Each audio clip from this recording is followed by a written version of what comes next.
Good morning ma'am. বাচ্চারা কালকে তো সরস্বতী পুজো, সবাই তাড়াতাড়ি চলে আসবি। ঠিক আছে ম্যাম। আর হ্যাঁ, তোরা কি সরস্বতী পুজোর আগে কুল খাসনি তো? না ম্যাম। আমি তো কুল খেয়েছি। কেউ কিন্তু কুল খাবি না। না ম্যাম, আমিও খাইনি। সরস্বতী মা মহা পাপ দিবে তোদের।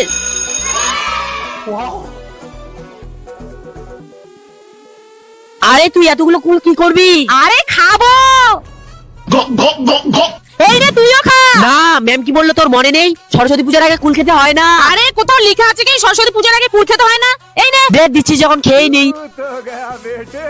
বড়া, তুই জানিস আমি কে? মা সরস্বতী বিদ্যা দেবী, আর তুই আমার পুজোর আগে কুল খেয়ে নিয়েছিস। না না না তোর আমি আজ থেকে বাসযন্ত্র বন্ধ করে দেবো।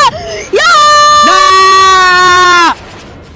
মা মা আমার ভুল হয়ে গেছে, আমাকে ক্ষমা করে দাও। আমি আর সরস্বতী পূজার আগে কোনোদিনও কুল খাবো না। ঠাকুর আমার ভুল হয়ে গেছে, ঠাকুর আমাকে ক্ষমা করে দাও। মা আমার ভুল হয়ে গেছে, মা আমাকে ক্ষমা করে দাও। মা, আরে আমার ভুল হয়ে গেছে মা।